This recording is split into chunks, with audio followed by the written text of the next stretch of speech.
Hey guys, I'm doing a video check-in. I haven't done one of these for some time. A little bit, lots going on, I suppose, but I'd just like to do a mention of yesterday. I actually did a first. I went to the Parliament of Canada and I was able to watch a session of Parliament, which was pretty interesting. Well, question period. And after they had a brief remembrance for an old parliamentarian who had passed away, and one of his son was there, so it was kind of a touching tribute to him. Pretty cool to see. A lot of support added for that as well. Yeah, it was an interesting day.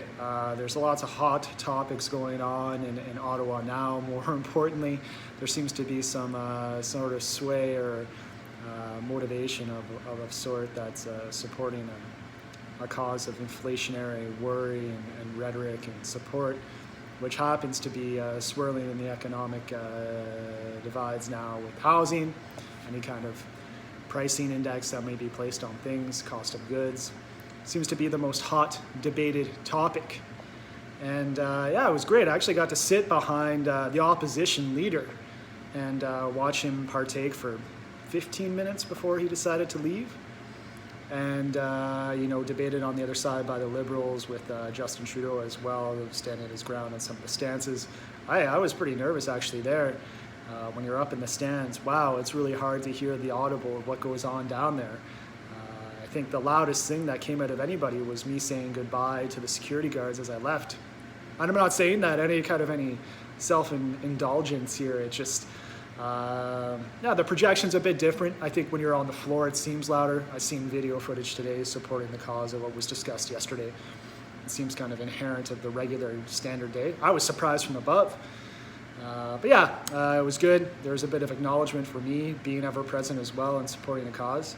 I didn't think I'd be sitting above the opposition bench, but I don't think it really mattered, because if I sat above the opposition bench or facing the opposition, that leader probably would have left 5 minutes earlier, or left in any kind of rush or something like this. Kind of wondering why. Maybe there's a fear of something being said to him from the gallery. Maybe there's a fear of an uprisal or an encouragement of trying to do such.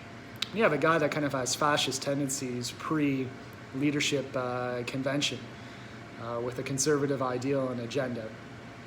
As we all know, looking at the old Pierre to where Pierre Poilievre is now, and how Pierre Poilievre has a platform as a leader of a conservative party now.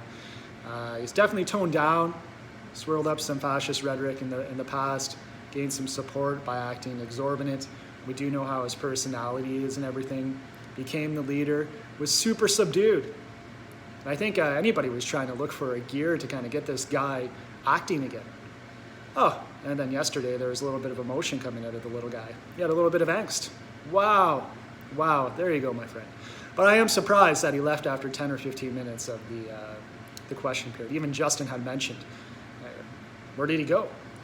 The leaders were there for 40 minutes, they left, and then there was homage and a tribute to a late member of Parliament who had a lot of accolades to it.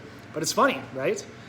You can seem so empowered and impassioned and devote as a leader, and you should, especially if you're holding that designatory title, to put any notice on anyone else that may be sitting, watching, partaking. And you're the one that leaves early, and you place a leadership onus on somebody else because of your own insecurity. Well, that's not leadership. Anyway, interesting times in Ottawa. And yeah, let's see what happens. There'll be more to come. Anyway, I was glad to get there for one session, and we'll see what happens next. Anyway, guys, take care. Have a nice night. Bye.